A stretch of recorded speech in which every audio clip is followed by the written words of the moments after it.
Dá, né? Dá, né? Tá ótimo, né? Tá, pessoal, então, olha só, eu vou pedir agora, ainda tem... Me disse, todo mundo que está aí de Manaus, é? Ou tem mais gente de outra unidade? Todo mundo aí é de Manaus, né? Tem alguém aí que não é de Manaus? Da nossa unidade aqui?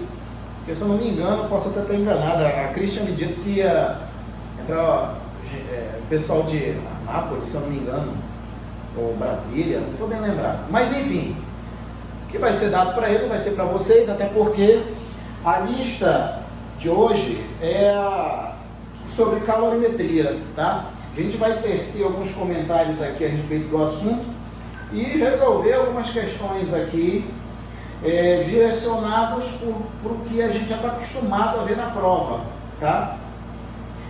E o que acontece? Eu só vou pedir para vocês que vocês desliguem o microfone de vocês e, por gentileza, se for para perguntar alguma coisa, mande no chat, porque aí eu consigo colocar na ordem cronológica ali, né, para eu não responder alguém que fez por último e tal, essas coisas, né, para ter uma sequência lógica aí, fica mais organizado, digamos assim.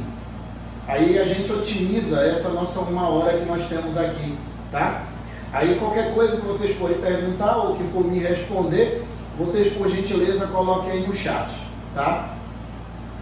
O que acontece é o seguinte, a gente aqui, vamos logo direto ao assunto, porque nosso tempo não é tão grande, então a gente tem que otimizá-lo da melhor maneira possível. Semana passada, o assunto que a gente estava abordando, né, que eu falei, refalei, sendo que vocês já tinham tido aula, né, a respeito desse assunto, foi a parte principalmente de dilatação, né, dilatação térmica, juntamente com a parte de termometria. Termometria, que é a parte de escala, Celsius, Fahrenheit, Kelvin, essas daí. E a dilatometria, que está relacionada exatamente ao efeito que o calor e a temperatura faz com que os corpos tenham, né, o efeito sobre os corpos, né, do calor e da temperatura. Lembrando que a temperatura é uma medida indireta do grau de agitação térmica das moléculas que compõem um determinado sistema, independente do estado de agregação, seja sólido, líquido e gasoso, não interessa, a definição sempre é a mesma. E o calor não é a mesma coisa que a temperatura, esse é o básico que a gente tem que saber aqui da termologia, não é a mesma coisa. Mas apesar de não ser a mesma coisa, a gente não pode achar que são coisas que não são ligadas. Até na própria definição de calor, tem temperatura. Tem temperatura, tem que ter diferença de temperatura. O calor é uma forma de energia em trânsito devido principalmente à diferença de temperatura. Eu tenho que ter uma diferença de temperatura para eu poder ter calor transitando. É uma forma de energia em trânsito. Só tem eficácia física, entendimento físico se esse calor estiver em trânsito, tá? Aí o que acontece? Agora é o seguinte, por falar em calor, quando a gente se refere em calor, a gente está se referindo a uma forma de energia como a gente acabou de definir aqui, né? Calor é uma forma de energia em trânsito devido exclusivamente a uma diferença de temperatura e blá, blá, blá, blá, blá. Aquilo que eu já falei um monte de vezes, uma pancada de vezes, semana passada, e vocês com certeza ouviram os outros professores falando também. O que acontece? Quando a gente se refere a calor, esse calor ele pode ser de duas formas, tá? Porque o que acontece é o seguinte, ó, quando eu tenho um determinado material aqui, vamos considerar que esse material tem essa forma tridimensional aqui, ó, tá desenhado aqui de uma forma isométrica aqui, né? Vamos supor aqui, esse corpo aqui, ele tem uma determinada forma física definida, ele está sólido, né? Mas tudo que eu for fazer para ele vai ser a mesma ideia para gases e para líquidos, vai ser a mesma ideia, tá? Quando esse material aqui recebe uma determinada quantidade de energia essa vindo de uma determinada fonte de calor, como por exemplo, um maçarico, como por exemplo também a boca de um fogão. Vamos supor que eu pego isso aqui e coloco lá na boca do fogão que está acesa. Eu coloco lá, estou fornecendo energia para esse material aqui. Aí o que acontece? Isso aqui é um calor. É o calor? É o calor. É uma energia em trânsito que está sendo fornecida para esse bloco. O que acontece? Como a energia não pode ser criada e nem destruída, somente transformada, ela não vai acontecer outra coisa que não seja isso, essa energia aqui, ela vai se transformar numa outra forma de energia, que é uma energia associada à agitação molecular das moléculas que compõem, né, esse corpo aqui. O que acontece é o seguinte também, vamos supor que eu pegue um pequeno pedaço desse material aqui e acabe vendo ele de maneira molecular. Eu tenho uma forma estrutural aqui, ó, estrutural, para representar um determinado pedacinho, pequeno, bem pequeno mesmo, desse material aí. E vamos supor que eu tenho aqui, ó, um cubo de novo, um cubo, não é o mesmo, né? Mas é um cubo. E esse cubo, ele tem em cada vértice uma molécula. E essas moléculas estão presas umas nas outras por meio de molas. Mola, Fábio? É mola? É, como se fosse. Até porque isso aqui é um modelo, né? Até porque isso daí é um modelo. Então, como é um modelo, a gente usa de maneira didática para a gente tentar entender. Então aqui, ó, eu vou ter um cubo. E esse cubo, ele é formado pelas arestas contendo moléculas e pelos vértices, né, melhor dizendo, tendo as moléculas, e nas arestas são molas. Ah, é assim? É assim. Porque o que acontece é que essas moléculas, devido ao fato delas formarem esse bloco, e por sua vez esse bloco está recebendo energia, essas moléculas aqui, que antes já estavam vibrando, isso é normal, né? Isso é normal, 0 Kelvin, até hoje ninguém conseguiu chegar ao 0 Kelvin. Qual é a interpretação física do 0 Kelvin, que eu falei semana passada? É a total estaticidade das moléculas, ou seja, em português claro, as moléculas estão todas elas paradinhas, isso não procede. Porque se eu tiver, por exemplo, o 0 Kelvin, eu tenho, por exemplo, pressão zero. Pressão zero, e a gente não vai chegar aqui em pressão zero, não vai chegar aqui em pressão zero nessa situação aqui, porque se assim fosse, daria até para atravessar, né, esse bloco. Pega esse bloco e joga ele numa parede, ele atravessa a parede, de tão pouca pressão que ele vai exercer, devido ao fato dele estar a uma temperatura a 0 Kelvin, né, se fosse possível, né, mas não é possível, pelo menos até hoje. Então essas moléculas aqui, elas estão a um determinado grau de agitação. Aí o que acontece? À medida que esse corpo recebe energia, essas moléculas aqui, elas vão ficar cada vez mais vibrantes. Elas vão cada vez mais vibrar. E o que tudo tem a ver com o que a gente está estudando aqui, Fábio? Tudo. Porque olha só, se eu forneço calor para esse objeto, o que naturalmente vai acontecer com a temperatura dele? Normalmente, vai acontecer com a temperatura dele? Vai aumentar. Por que vai aumentar? Porque essa energia, que é o calor, está se transformando em energia de movimento, né? De movimento, que a gente conhece como energia cinética, que eu falei também semana passada. Existe a energia cinética de cada molécula e o conjunto de energias, no plural, energias cinéticas de todas as moléculas, a gente chama de energia cinética média, tá? Então, o conjunto de todas as agitações aqui, de todas as moléculas, a gente chama de energia cinética média. E essa energia cinética média, que é uma agitação molecular aqui, que logicamente está associada à temperatura, nada mais é do que uma energia que foi transformada a partir do calor. Aí o que acontece? À medida que eu forneço calor, a temperatura aumenta. A temperatura está aumentando, né? Mas daria para fazer a recíproca, Fábio? Se eu tivesse como tirar o calor, a temperatura ia diminuir? Ia. Ou a temperatura ia diminuir, o grau de agitação térmica também ia diminuir. Então significa que aquele calor tem uma relação direta com a variação de temperatura. Então a gente já entende que a quantidade de calor é diretamente proporcional à variação de temperatura. Naturalmente é isso que vai acontecer. Se a quantidade de calor aumenta, naturalmente a temperatura vai aumentar, o ΔT vai aumentar. Então são grandezas diretamente proporcionais. Tá, Fábio, mas e daí? Esse calor aqui, ó, que está relacionado com a temperatura, que ele determina a variação de temperatura, é chamado de calor sensível. Esse calor sensível, ele está associado à variação de temperatura, tá? Eu tenho dois tipos de calor aqui. Eu tenho uma variação de temperatura, temperatura variando, e tenho outro que a temperatura não varia. Eu tenho mudança de estado. Como assim, Fábio, mudança de estado? Porque é o seguinte, ó. essas moléculas aqui, ó, eu não vou ter como passar o resto da minha vida fornecendo energia aqui para esse bloco, sendo que ele não mude de estado. Todos esses materiais têm um ponto de fusão. Chega uma hora que ele vai derreter. Então, vai chegar um ponto que vai ter sido fornecido tanta energia, mas tanta energia para essas moléculas, e elas vão vibrar tanto, mas vibrar tanto, que muitas dessas ligações aqui, ó, elas vão se romper. E aí o que está acontecendo quando essas ligações estão se rompendo? O material está mudando de estado. O material está derretendo, no português claro. E nesse momento aqui, ó, cessa a variação de temperatura. Seria uma forma análoga, como se a água estivesse fervendo lá para você fazer um café. Você coloca lá a água para ferver, e a água começa a ferver. De início, tu tira a água do bebedouro, né? Tá ali, sei lá, 20 graus Celsius, 25 graus Celsius. Ela começa a ser aquecida, e ao passo que vai sendo fornecida essa energia, as moléculas vão começando a vibrar e, consequentemente, a temperatura também. Só que vai chegar uma hora que as moléculas vão estar vibrando tanto, que dependendo da substância, que no caso da água, a 100 graus Celsius, a 1 atm, a vibração vai ser tão grande, mas tão grande, que ele vai começar a mudar de estado.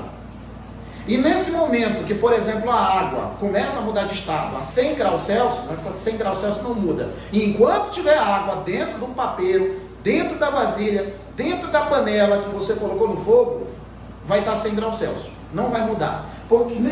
E nem se eu fornecer mais energia aqui, se eu chegar lá na boca do fogão e aumentar o fogo, não vai aumentar não? Não. O que está acontecendo aqui é o seguinte: a partir do momento que isso aqui começa a se romper, e a energia, Fábio, ela vai começar a ir para o além? Vai passar por uma fenda no tempo? Na verdade, não. Na verdade, toda energia que vai ser fornecida para esse material, a partir do momento que ele começa a derreter, vai ser exclusivamente para quebrar essas moléculas aqui. Porque enquanto tiver molécula para quebrar, ligação, melhor dizendo, para quebrar, a temperatura vai estar ali, 100 graus Celsius. A essa quantidade de calor que o corpo recebe, a temperatura que não muda, é chamada de calor latente. Ah, desgramento, então significa que eu tenho dois tipos de calor? É isso mesmo. Fábio, mas eu estudei no meu colégio, tem umas equações, dando essas equações. Vocês têm que entender isso aqui, ó. Vocês têm que entender isso daqui, porque na hora da prova, eu já falo isso desde quando a gente começou nessas aulas, no presencial é que eu vou falar mesmo. Falo desde sempre que na hora da prova, só você e a prova. Você tem que aprender a raciocinar ali. Porque no momento de sinistro, sei lá, eu me esqueci de alguma coisa, você vai ter que raciocinar. Você vai ter que pensar fisicamente, porque ali é a prova da tua vida. Pô. Tu não vai querer fazer a prova do ano que vem. Tu quer passar naquela. Então tu vai ter que pensar em cima daquela. Então tem que pensar primeiro nisso. Depois se preocupa com a equação. Pode prestar atenção que eu nem coloquei equação, nem falei em equação. Fábio, tu está falando agora. Estou falando agora. Mas o que acontece para nós aqui, eu tenho dois tipos de calor. Calor sensível e o calor latente. Um calor aqui, ó, que está associado à variação de temperatura, e outro aqui, ó, que é a mudança de estado, quando o material está mudando de forma física, né? Agora, se a gente for analisar isso aqui de maneira quantitativa, né, que a gente está analisando isso aqui por enquanto só de maneira qualitativa. Se a gente for analisar isso aqui de maneira quantitativa, aí sim, né, Fábio? Se eu quiser calcular a quantidade de calor necessária para variar tantos graus Celsius, de tantas massas de água, aí tem como calcular? Tem. A gente já entendeu, por exemplo, aqui, ó, calor sensível. A quantidade de calor sensível é diretamente proporcional à variação de temperatura. Outra coisa também, a quantidade de calor sensível, ela é diretamente proporcional também à massa. A massa? É a massa. Porque quanto mais massa eu tiver, mais moléculas dessas eu vou ter. Se eu aumento a massa, eu estou aumentando a quantidade de moléculas. Então, quanto mais moléculas eu tiver, mais energia eu vou ter que fornecer para esse material para aumentar a temperatura. E aí o que acontece? Eu tenho a quantidade de calor diretamente proporcional à variação de temperatura e diretamente proporcional à variação nada, né, Fábio? A massa. Então eu tenho aqui que a quantidade de calor sensível, né, é proporcional à massa vezes a variação de temperatura. Fábio, isso não é uma equação não, né? Não é não. Aquilo ali que eu estou fazendo é uma comparação, tá? É uma comparação. A gente já sabe que a quantidade de calor sensível é diretamente proporcional à massa e diretamente proporcional à variação de temperatura. Esse produto que eu fiz aqui, isso é propriedade de proporções, tá? Por isso que eu estou fazendo. Se eu tenho uma grandeza diretamente proporcional à outra e diretamente proporcional à outra, essa grandeza é diretamente proporcional ao produto das duas. Isso é propriedade de proporções, tá? Aí o que acontece? Está faltando mais uma grandeza ali, né, Fábio? É, uma constante. E essa constante, ela está relacionada a quem? Ao material. Fábio, seria equivalente ao material da dilatação? Seria mais ou menos equivalente ao material lá da dilatação. Lá na dilatação, depende do material, né? Para eu fazer com que uma barra de ferro dilate, eu não preciso necessariamente fornecer a mesma quantidade de calor que eu vou fornecer para o ferro. Ferro e o alumínio, eles vão dilatar de maneira diferente. Por quê? Porque são materiais diferentes. Lógico que eu estou levando em consideração a mesma variação de temperatura, o mesmo comprimento inicial. Mas se eu levar em consideração a diferença somente entre os materiais, o alumínio vai dilatar mais. Por quê? E eu falei semana passada. Por quê, Fábio? Porque ele é mais mole, no português claro, ele é mais maleável, ele é mais mole, né? No português claro. Então significa que esse material aqui, ó, se ele for de chumbo, ele não vai se comportar da mesma forma que se for um material de aço, se for um material de ferro, se for um material de alumínio, se for um material de cobre, se for água, né? Se for um volume desse aqui de água, não vai ter o mesmo comportamento. Então significa que tem uma constante associada ao material, ao tipo de material. E esse tipo de material, essa constante, a gente chama de calor específico, tá? E é exatamente esse calor específico aqui que acaba completando isso daqui, né? N vezes C vezes delta T. Fábio, me diz aí, quem é esse calor específico? Se a gente for olhar a unidade do calor específico, aqui eu tenho a quantidade de calor, que normalmente é calorias, né? A unidade do sistema internacional é joule, mas na maioria das vezes a gente usa caloria. E aqui eu tenho gramas, que é quilogramas, mas normalmente usa gramas. Aqui, que é Kelvin, mas normalmente usa graus Celsius. Então a unidade de calor específico no sistema usual é calorias por grama grau Celsius. Qual seria a interpretação da unidade de calor específico? Olha só, o calor específico é a quantidade de energia necessária para variar de 1 grau Celsius de 1 grama de substância.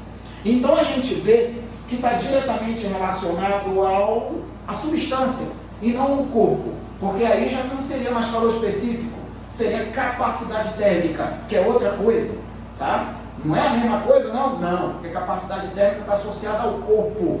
Uma coisa é o corpo, outra coisa é a substância. Quando a gente se refere à capacidade, né, a capacidade térmica, a gente está se referindo ao corpo, tá? E quando a gente está se referindo ao calor específico, a gente está se referindo à substância. A substância que compõe o material, que no caso é isso aqui. E aí eu tenho isso daqui, né, que tem um monte de gente que decora e tudo mais, como se fosse útil, né, o cara decorar isso aí. Já lanço logo a letra para quem está me escutando aí, quem nunca me escutou, que não adianta só tu saber isso aí não, tá? Tem muitas questões aí que tu tem que pensar e pensar fisicamente em cima do contexto físico, tá? Hoje em dia o cara que pensa dessa forma se dá melhor, independente da prova de física que você vai fazer. Isso é uma coisa que se encaixa em todas as provas, independente da instituição, tá? Hoje em dia as provas estão mudando demais. Só decorar isso aqui era o tempo do meu pai, um pouco no meu tempo também. Agora hoje não é mais assim não. Tá, Fábio, sensível. E o latente? O latente é o seguinte, como o latente ele não tem variação de temperatura, quantidade de calor, ela é exclusiva para fazer com que o material mude de estado, derreta, né, no português claro, o calor latente ele vai ser diretamente proporcional à massa, que a gente já sabe daqui, né?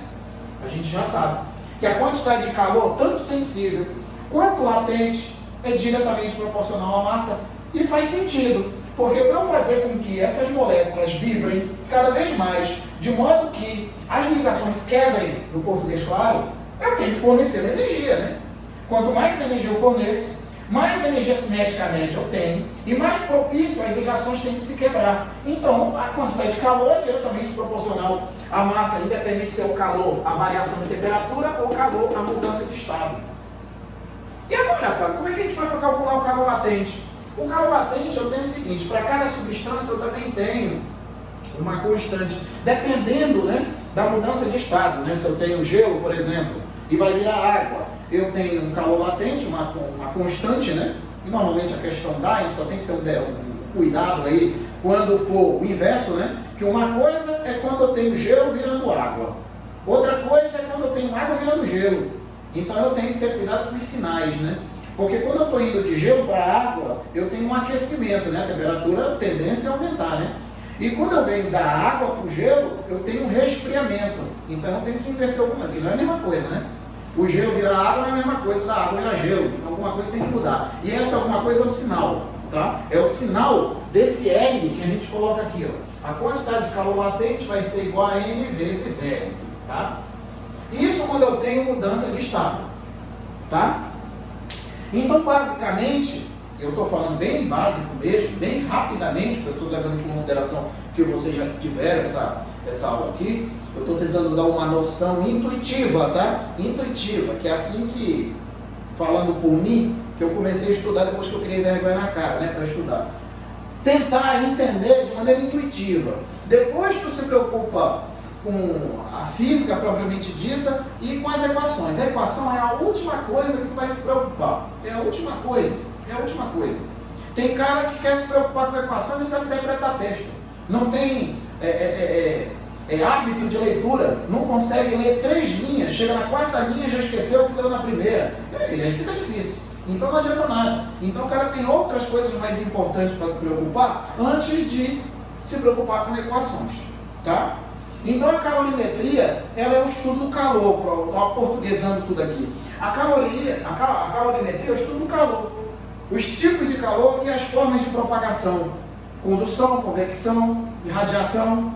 Então é isso daí, tá? Então o calor tem 2 tipos aqui, o sensível e o latente. O sensível eu tenho relacionado à variação de temperatura, o latente eu tenho a mudança de estado. O calor sensível é calculado pelo MC ΔT, sendo que esse C é uma constante relacionada à substância, e o calor latente é calculado por essa expressão, sendo que o L também é relacionado à mudança de estado, porque como eu estava dizendo, quando o gelo vai para a água, eu tenho um L. Quando a água vai para vapor, eu tenho outro L. Quando eu tenho gelo indo para a água, eu tenho 80 calorias por grama. Quando vai de água para vapor, é 540, se eu não me engano, se não me falha a memória constante, é 540 se eu não me engano, mas é um valor bem diferente. Um é 80 e outro é 540, para a mesma substância. Então não é a mesma coisa não, tá? O que é a mesma coisa é o Czinho, que é a substância. Outra coisa aqui, antes de a gente passar ali para as questões propriamente ditas, exatamente isso daqui, ó. Esse MC. Esse MC, ele é representado também por um Czão. Quem seria esse Czão? Capacidade térmica. Fábio, me diz aí, essa capacidade térmica, não é a mesma coisa que esse Czinho, não? Não. O Czinho é o calor específico, né, que está relacionado à substância. Já a capacidade térmica está relacionada ao corpo. Por quê? Porque para calcular a capacidade térmica, eu preciso da massa. Então, eu posso ter massa grande, massa pequena, independente do calor específico. Fábio, mas me diz aí, como seria aí o entendimento intuitivo dessa capacidade térmica aí? É o seguinte, eu não sei se vocês já estudaram, mas eu acho que sim, que o Glauco, nas primeiras aulas dele, ele fala a respeito disso. Que são os conceitos básicos ali. Aqui na nossa física, né, a física clássica, a física do ensino médio, né? Física do ensino médio. Eu tenho um tripé. Quem seria esse tripé? As leis de Newton. Primeiro, segundo e terceiro. Mais especificamente a primeira, que é a lei da inércia, que diz que todo corpo tende a manter seu estado de equilíbrio, seja ele estático ou dinâmico, a não ser que nele seja aplicada uma força, de modo que ele saia desse estado de repouso. E esse estado aí, ó, esse estado de equilíbrio, ele pode ser tanto em meio U, que ele está em movimento com a velocidade constante, ou ele pode estar parado, né? A velocidade zero, a aceleração zero, a força resultante é zero, né? Então, mas o que isso tem a ver com isso? É o seguinte, a lei da inércia, no português claro, é a resistência do corpo ao movimento. Então a inércia do corpo, normalmente, ela é medida pela massa do corpo. Eu pergunto para vocês, uma pergunta bem simples, com certeza todos vocês, sem exceção, vai saber me dizer. Quem é mais fácil empurrar? Um caminhão ou uma bicicleta? Me diga aí. Quem é mais fácil empurrar? Um caminhão ou uma bicicleta? Me diga aí. Que até agora eu só tenho a dona Micaela, que falou alguma coisa. A bicicleta, né, seu José? Obviamente, né? Por isso que eu falei. Provavelmente nada. Todos vocês vão saber. É mais fácil empurrar uma bicicleta que empurrar um caminhão. Lógico. Por que, Fábio? Porque o caminhão tem mais massa. Ele tem muito mais massa do que a bicicleta. Então significa que o caminhão ele resiste ao movimento muito mais em relação à bicicleta. A bicicleta é facinho, né, Cris? Já empurrou a bicicleta. Agora o caminhão não é assim. Ou seja, a massa do caminhão é uma medida da inércia dele. E essa inércia, ela é uma resistência ao movimento. Tá, Fábio? Então me diz aqui, o que tem a ver isso aqui? Ó, vamos supor aqui, ó, que eu tenho o corpo A. Aqui, ó. Corpo A. E esse corpo A, ele tem uma capacidade térmica igual a 20 calorias por grau Celsius. Esse, letra A, tá? Esse daqui, o A. Aí eu tenho aqui o B, né? Que eu vou colocar aqui de vermelho. Vou colocar aqui o B. Esse B aqui, esse aqui é o A, né? O A, então coloca aqui, Fábio, o índice A, tá? Coloca o índice A. Esse daqui que é o B, eu vou colocar aqui, é o B.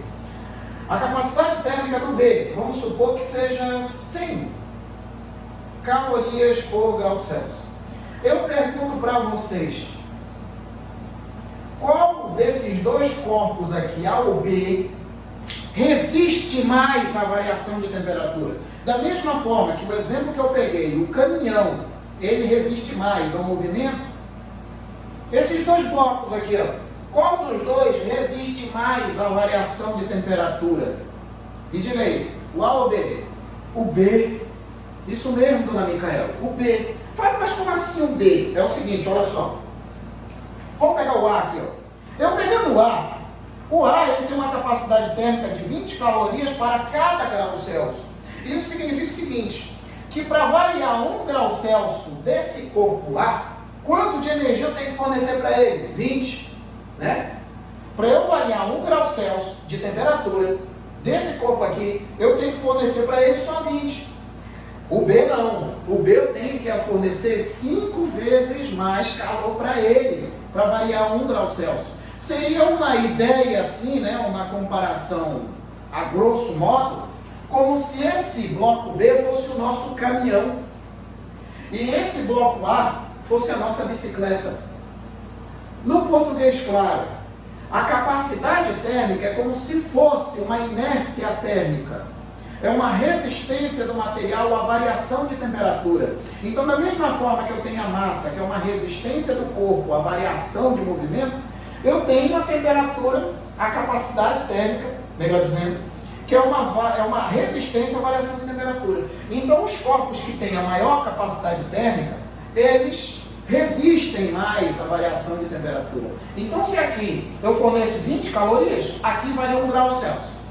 Se aqui eu forneço 20 calorias, não vai variar 1 grau Celsius, vai variar menos que isso. Tá tudo bem isso aqui? Tá dando para entender? Eu estou falando grego para vocês não, né? Me diz aí. Tá dando para entender isso aí? Me diga aí. Tá tudo bem? Deu para entender essa minha comparação aí? Eu quero que vocês entendam, meus queridos. Eu quero que vocês entendam. Beleza, né, seu Romulo? E a dona Micaela, que está aí, o seu Rafael, deu para entender? O seu José. Cadê o restante do pessoal? Está só me olhando aí, é? Não é muito, não acho que é um prazer estar me olhando, não, né? Se está me olhando aí é porque eu vou fazer outra coisa, né? Fábio, eu entendi tudinho. Fábio, não entendi muita coisa, não. Fábio, eu não entendi nada. Não entendi nada aí, não, né? Vocês já tiveram essa aula, acredito que vocês estão bem servidos aqui com relação ao professor de física. Então, eu acredito que muita coisa, praticamente tudo, vocês já estão sabendo aqui. Na verdade, eu estou só melhorando aqui. Então, pegue a lista de vocês, questão 1. Pega aí a questão 1. Dê uma olhada aí na questão 1. Dê uma olhada nela aí, enquanto eu limpo isso aqui. Vou começar a riscar isso aqui agora de maneira organizada. Dê uma olhada aí. Já deu uma olhada e normalmente, né, quando a gente se depara, né, com a questão de física, a primeira coisa que chama a atenção é o desenho.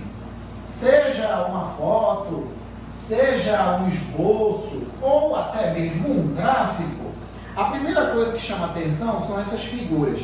Na verdade, a mente humana, né, ela já é chamada a atenção primeiro para a figura, né? É o desenho, né? Depois o cara se preocupa em ler.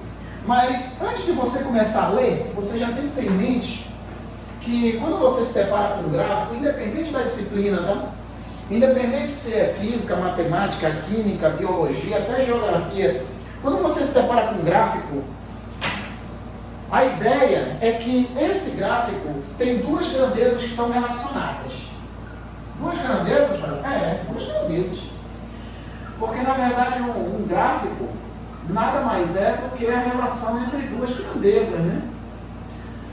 Duas grandezas que podem ser diretamente proporcionais, inversamente, independente da curva.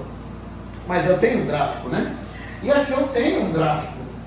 Um gráfico que no eixo das ordenadas, né? Vulgarmente chamado de eixo dos Y, né? Eu tenho aqui o eixo das temperaturas, que está em graus Celsius. Aqui no eixo horizontal, que é o eixo das quantidades de calor, né, que é o eixo das abscissas, vulgarmente chamado de eixo do Chi, né? Aqui, ó, que está aqui em cal, né? Cal é caloria, né? Que tem uma relação aqui com joule, né? Caloria é uma unidade usual do sistema internacional, não é unidade oficial não, tá? É uma unidade usual. Tem uma relação entre caloria e joule, que é o chamado de equivalente mecânico, que vale 4,2 joules, uma caloria aí, né?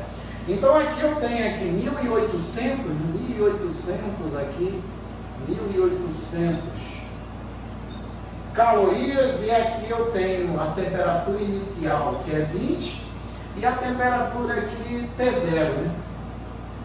Que vai ser aqui a temperatura T0. Aí olha só, mais uma prova que temperatura e calor são diretamente proporcionais, né? Aqui, ó.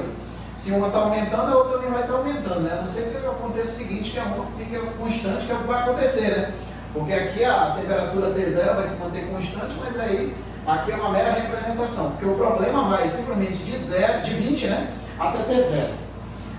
A figura a seguir representa a temperatura de um líquido não volátil em função da quantidade de calor por ele absorvida.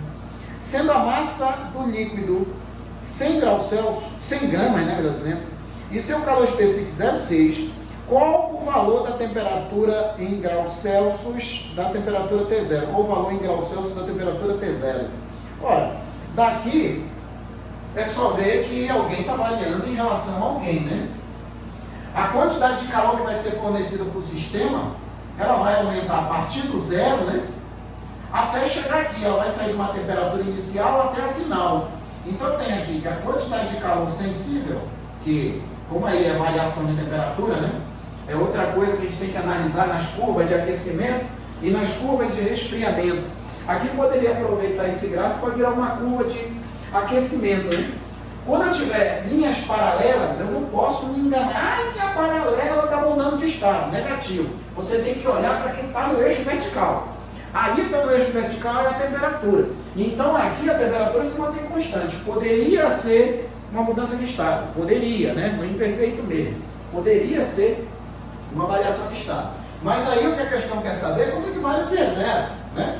Então dentro da quantidade de calor sensível vai ser a massa vezes o calor específico, vezes a variação de temperatura, não é isso? Eu posso muito bem aqui colocar só ΔT, eu acho ΔT, depois faço a operação necessária, bota ΔT, a gente acha ΔT primeiro.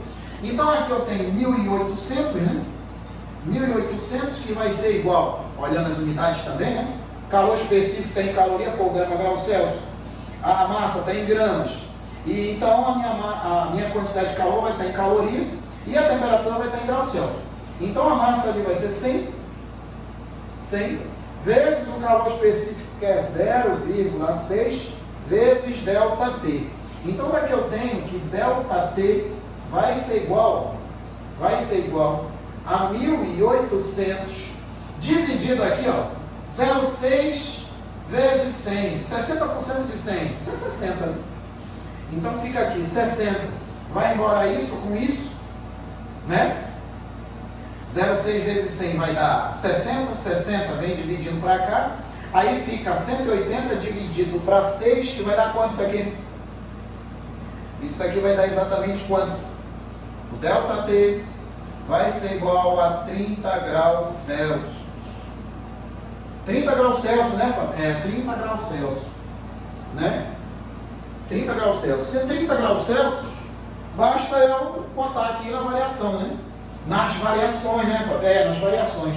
Então tem que a variação de temperatura vai ser igual à temperatura final menos a temperatura inicial, que é T0, mas aí eu vou inverter dali, né?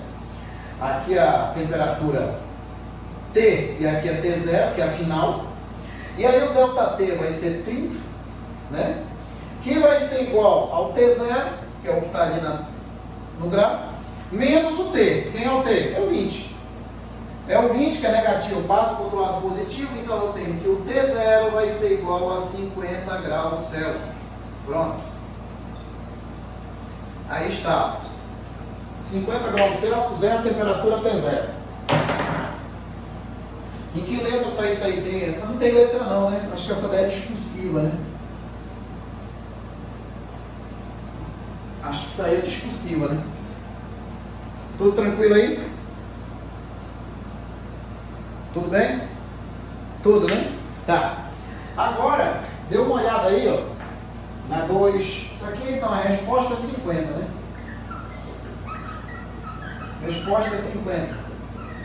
50 graus Celsius. Pronto. Aqui.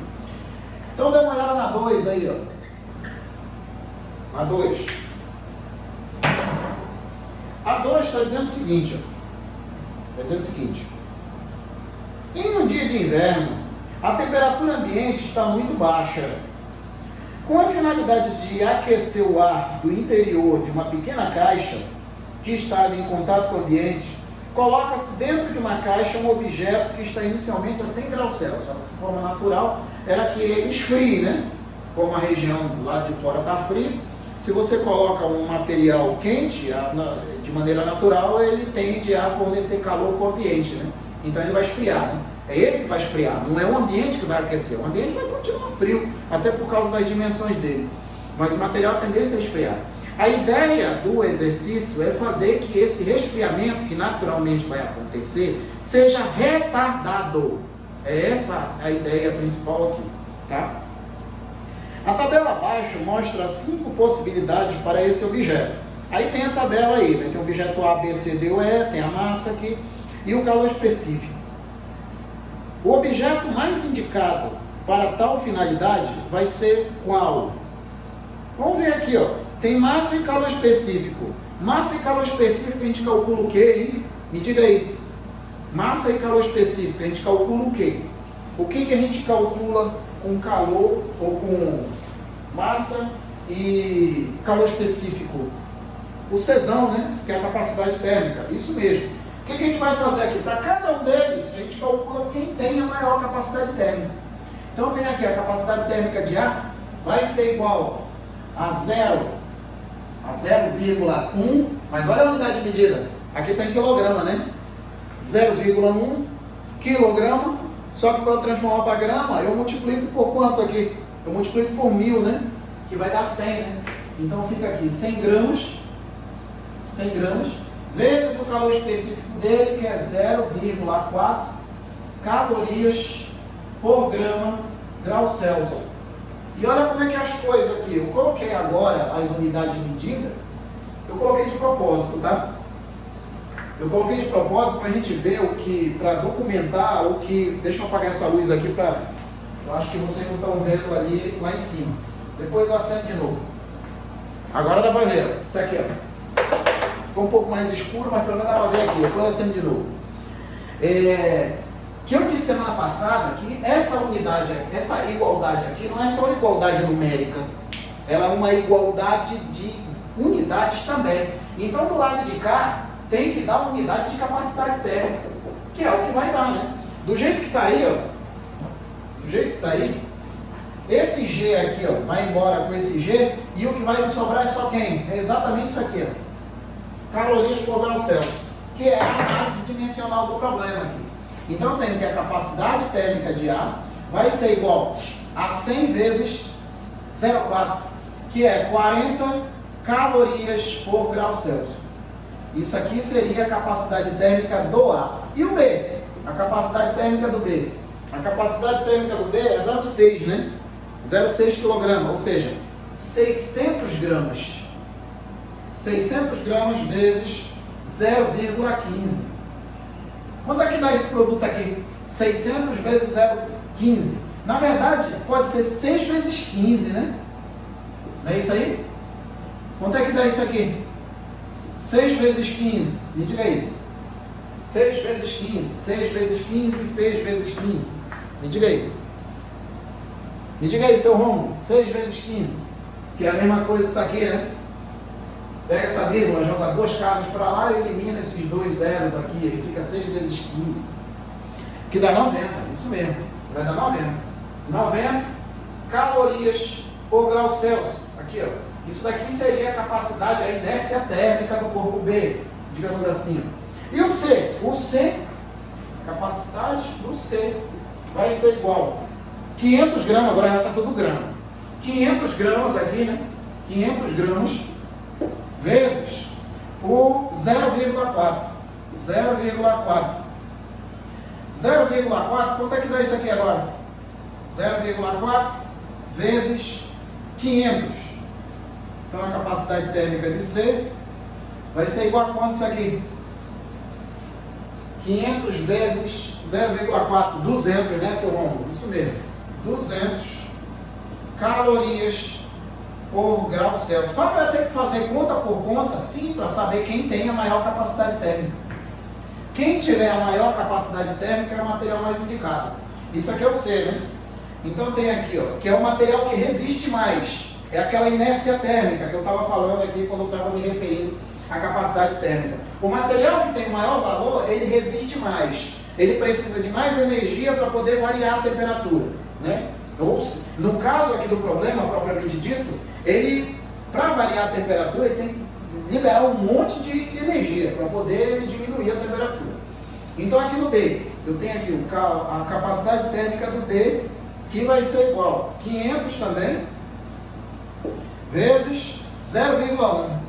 0,1, isso daqui eu tenho que a capacidade térmica de D vai ser igual a 50, né? 50 calorias por grau Celsius. Daqui também não é, né? É menor. E a última, que é a E, né? É 5 vezes 0,6. Que dá quanto? 5 vezes 0,6? Dá 3, né? Não é 3? É 3. 5 vezes 6 é 30, né? 0,6 vai dar 6. Então não é nem a A, nem a B, nem a D e nem a E. Eu não vou fazer para não sujar para cá. Mas a resposta aqui é a letra C. Né? Não é isso aí? Então isso aqui seria a letra C. C de cachorro. Isso aí seria C. Isso aí? Tudo bem, dona Micaela? Seu Rômulo? Tudo bem, hein? Tudo, né? Tudo. 3. Vamos lá na 3 aí. Rapidamente aí, na 3. A 3 está dizendo o seguinte. A 3 está dizendo o seguinte. Em uma experiência, tomamos um corpo sólido a 0 graus Celsius, né? E o aquecemos por meio de uma fonte térmica de potência constante. Toda vez que tiver essa expressão potência constante, significa que a taxa de fornecimento de calor ela não vai mudar. Ou seja, essa potência constante é a mesma relacionada àquela grandeza, potência mesmo, que é a rapidez com que determinado trabalho é executado. É a rapidez com que o calor é fornecido, né, o corpo. O gráfico a seguir Mostra a temperatura desse corpo em função do tempo de aquecimento. Aí tem aqui, né? A substância que constitui o corpo tem no estado sólido calor específico igual a 0,6 calorias por grama grau Celsius. O calor latente de fusão da substância desse corpo é de quanto? O calor latente, né? O que acontece é o seguinte, eu caio naquele mesmo problema do gráfico, né? Deixa eu acender a luz aqui, porque a gente já vai passar para o outro lado aí. A gente cai na mesma situação de gráfico, né? Olha, tem uma importância gigantesca, tende ao incomensurável a importância de saber interpretar gráfico. Você de maneira nenhuma pode ir para uma prova, independente de qual seja, tá? Independente de qual seja, vai fazer uma prova, tem matemática, tem química, tem física, na verdade até na economia. Ah, Fábio, eu não quero estudar matemática e nem física, aí vai para administração. Ô, inocente, chega lá tem cálculo, aí lá vai ter que estudar gráfico de novo, função de novo. Então, é importante o cara saber gráfico. Então, aqui no eixo vertical, eu tenho o eixo das temperaturas, né? Que está em graus Celsius, né? Aqui. Aí, aqui eu tenho o eixo dos tempos, né? Que está tudo em minuto, né? Tempo vai ser dado em minutos aqui. E aí, o que eu tenho é um gráfico desse jeito aqui. Sai daqui do zero, né? Sai daqui do zero até uma determinada temperatura, isso vocês têm que saber que no eixo vertical é a temperatura, então se a temperatura está aumentando, que tipo de calor está sendo fornecido aqui para o material? Só pode ser um, né? Que é o sensível, né? É o sensível que está sendo fornecido. Aí depois, ó, o corpo continua recebendo calor aqui, só que a temperatura se mantém constante, ó. Que é exatamente a 60 graus Celsius aqui. A 60. Ou seja, ele sai daqui do zero, começa a receber calor, a temperatura começa a aumentar, ele começa a receber energia aqui num determinado tempo de 3 minutos, né, que é o que está aqui, de acordo com o eixo. Chega aqui a 60 graus Celsius, ele começa a mudar de estado, ou seja, ele começa a derreter. Passados aqui, ó, exatamente 5 minutos, ó, ele sai de 3 até 8, passou 5 minutos, ó, de 3 até 8, passou 5 minutos, ele mudou de estado totalmente, o antes que era sólido, totalmente virou líquido, no instante 8 minutos aqui. Aí ele começa a receber calor de novo, ou seja, ele começa a receber calor não, ele começa a variar a temperatura de novo, que é exatamente uma temperatura relacionada a o calor sensível, né? Que vai até a temperatura de 100 graus Celsius aqui. 100 graus Celsius. Então tem alguns passos aqui, né? Mudança de estado. O sólido está exatamente aqui, né? No intervalo de 0 a 3, ele está sólido. No intervalo de 3 até 8, ele está mudando de estado. Ou seja, no intervalo de 3 a 8, eu tenho as duas fases, né? Eu tenho o sólido e o líquido. Seria como se eu tivesse o gelo derretendo. Aí, enquanto tiver gelo e água, eu tenho a temperatura zero, né? Exemplo, né? Não é zero ali, é 60. É uma substância diferente. Mas se fosse gelo e água, enquanto tivesse gelo e água misturados ali, duas fases ali, eu ainda teria a mesma temperatura. A partir do momento que eu não tivesse mais gelo e só água, aí sim a temperatura voltava a aumentar de novo, tá? O que a questão quer saber? Qual o calor latente de fusão? O calor latente está exatamente aqui, ó. Está exatamente aqui. Está exatamente nessa situação aí. Mas o que eu vou ter que achar aqui, ó? Eu tenho aqui a temperatura inicial e a final. E então tem a variação de temperatura. Eu tenho um calor específico, né? E eu tenho tempo. Só que aqui eu tenho o seguinte, ó. Aqui eu tenho uma mudança de estado e aqui eu tenho uma variação de temperatura. Só que tanto aqui quanto aqui, deixa eu destacar isso aqui melhor. Tanto aqui, ó, quanto aqui, ó, eu tenho a mesma massa. Dá para enxergar isso? Eu tenho a mesma massa.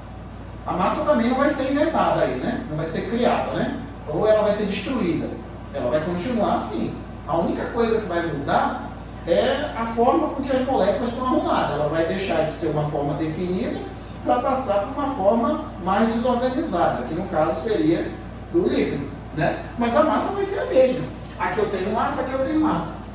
Só que aqui, quando tiver variação de temperatura, eu também vou ter uma potência, não é isso?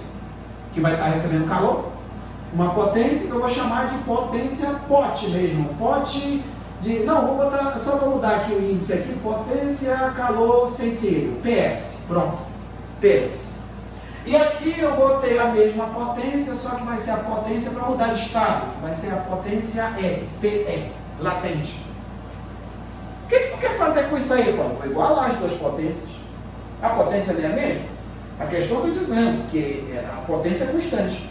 Então, se a potência é constante, independente se eu estou aqui, aqui ou aqui, a taxa de transferência de calor vai ser sempre a mesma. Então, as potências são as mesmas.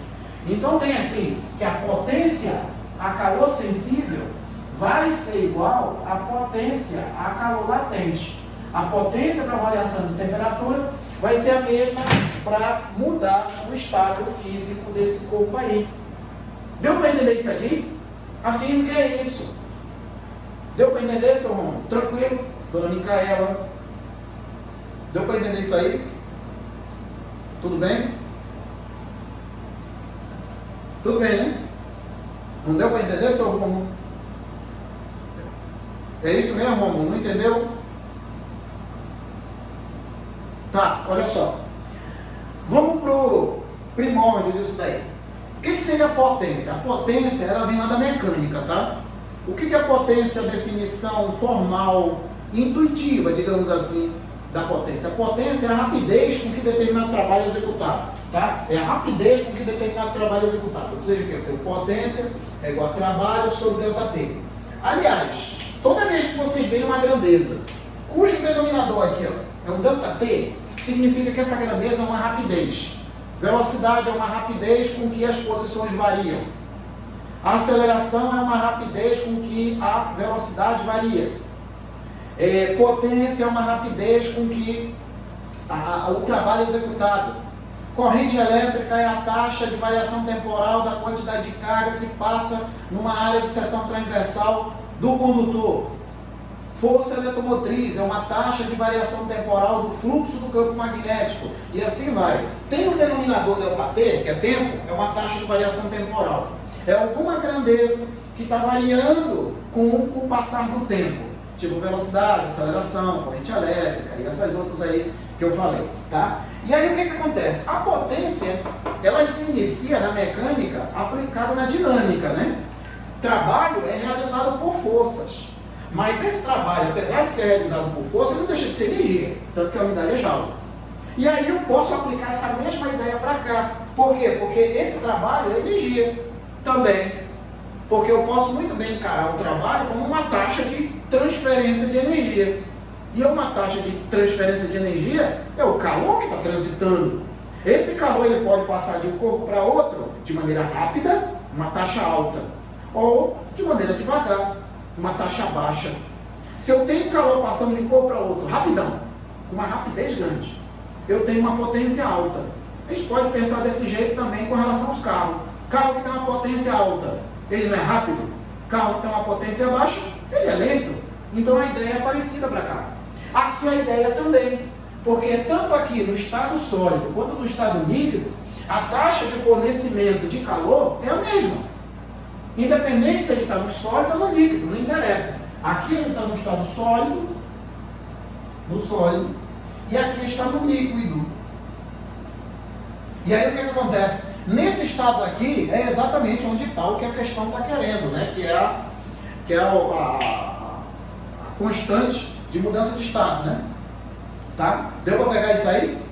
Tá bom. Então, por isso que eu coloquei que as duas potências são iguais, porque a potência, a própria questão diz que são constantes. Então, olha só, levando em consideração a definição de potência, que é trabalho sobre ΔT, a rapidez com que determinado trabalho é executado, aqui é a rapidez com que o calor é fornecido ou tirado. Como ele está sendo aquecido, é a rapidez com que o calor é fornecido para esse corpo. Porque se ele está recebendo calor, a temperatura está aumentando, ele está sendo aquecido. Se ele está perdendo calor, a temperatura está diminuindo, ele está sendo resfriado. Então quem se move é calor, ou o calor é fornecido ou o calor é tirado. Nesse caso aqui, é a taxa de rapidez com que o calor é fornecido. Aqui ele está sendo fornecido, está variando a temperatura, Aqui ele vai mudar de estado, ele vai começar a derreter, tá? Então aqui no caso, aqui a energia vai ser a quantidade de calor sensível, dividida aqui, ó, por ΔT. Quem é o ΔT? É exatamente esse tempo aqui, ó, que é a rapidez com que o calor foi fornecido. Ele foi fornecido quanto tempo? 3 minutos.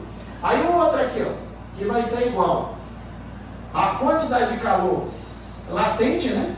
Que é esse intervalo aqui de tempo aqui, que vai, isso aqui é o ΔT S e aqui ΔT L.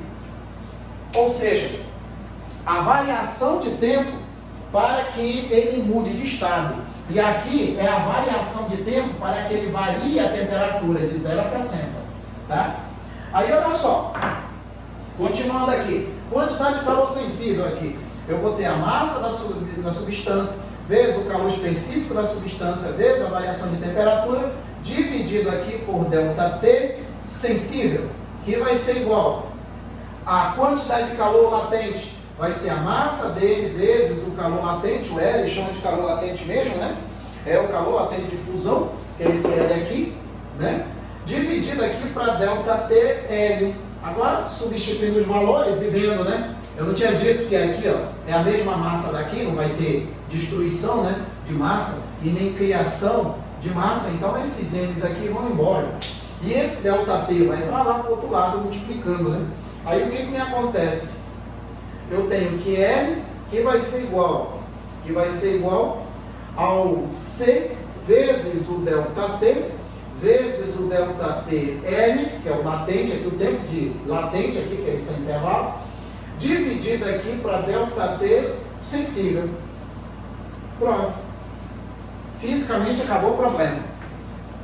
Acabou o problema. O que tem ali é uma equação que a gente vai fazer o que qualquer um sabe fazer, até meu filho de 12 anos sabe fazer, que é substituir os valores na equação. É isso que a gente vai ter que fazer agora. Então o que acontece? O calor sensível ali, ó, vou colocar aqui, ó, L, que vai ser o calor sensível, é quanto, hein? É 0,6, né? Vai ser 0,6 vezes a variação de temperatura aqui, ó, 60 menos 0, que vai dar 60, vezes a variação de tempo para mudar de estado aqui, ó, 5, né? 5, dividido aqui para ΔT, que ele tem de sensível aqui, né? Que é o 3. Nota aqui, ó, que eu não transformei para segundo, né? Fala que não vai transformar para segundo, não vai fazer diferença. Porque da mesma forma que a gente simplifica os números, a gente simplifica as unidades também. Isso aqui é 5 minutos, simplifica 1 minuto com 3 minutos daqui. 1 minuto do 3 ali também, né? Simplifica um com o outro. Coisa que eu já tinha comentado semana passada. Então aqui, ó, como é que vai ficar isso aqui, Fábio? Me diz aí, como é que vai ficar esse negócio aqui? Então vai ficar aqui, ó, 0,6. Na verdade, aqui é 6 vezes 6, né? 6 vezes 6 que vai dar aí, né? 6 vezes 6 é 36, não é isso? É 36. Dividido para 3, que vai dar 12. Vezes 5. Não é isso aí? 12 vezes 5. Deixa eu colocar mais para baixo aqui. 12 vezes 5. Aqui, ó. 12 vezes 5. Porque isso aqui no final das contas vai dar 6 vezes 6, né? 6 vezes 6 é 36. Dividido para 3 é 12. Vezes 5. Exatamente aqui 60, né? Não é isso aí? Então eu tenho que o calor latente de fusão vai ser 60 calorias por grama. Para cada grama de substância, ele vai precisar de 60 calorias para fazer com que ele mude de estado. Aqui, ó. Aí está. Ó. É isso aí mesmo, né? É, né? É isso aí, né? Sair da frente para dar para enxergar, ou sair da frente de tudo para dar tempo de enxergar aqui. Vocês olharem aí a tela aí de 60, né? Tudo bem aí, seu Rômulo, seu Rafael, dona Micaela, tudo bem aí? Tudo tranquilo, né? Me diga aí. Tudo ok, né? Tranquilo? Então, meus queridos, é isso aí. Então, o nosso tempo de 1 hora. Qualquer coisa que eu puder ajudar vocês, vocês falem com a Cris, que a Cris falem comigo. Sempre faço esse link da Cris com o Fábio, tá? Cris com o Fábio. Professor, eu estou precisando falar com o Fábio. Fale com a Cris primeiro e depois ela me avisa, tá? Aí a gente troca ideia, não tem problema não. Mas com certeza aqui em Manaus já existe, né? Tá ventando por aí que provavelmente a gente volte em abril, ali pelo 7, dia 10, ali mais ou menos ali. Espero que sim. E aí na sala de aula a gente vai ter mais tempo para conversar, mais tempo para resolver tudo que for necessário. Mas essas aulas que a gente está fazendo é simplesmente um plantão aqui. Na verdade, isso aqui é um plantão, não é necessariamente uma aula propriamente dita. Até porque o que eu estou falando aqui, vocês já estudaram, vocês já estão sabendo de tudo, né? Já estão sabendo de tudo. Tá? Então é isso daí, tá bom? No mais, boa noite para vocês e até a semana que vem, tá bom? Tchau, boa noite.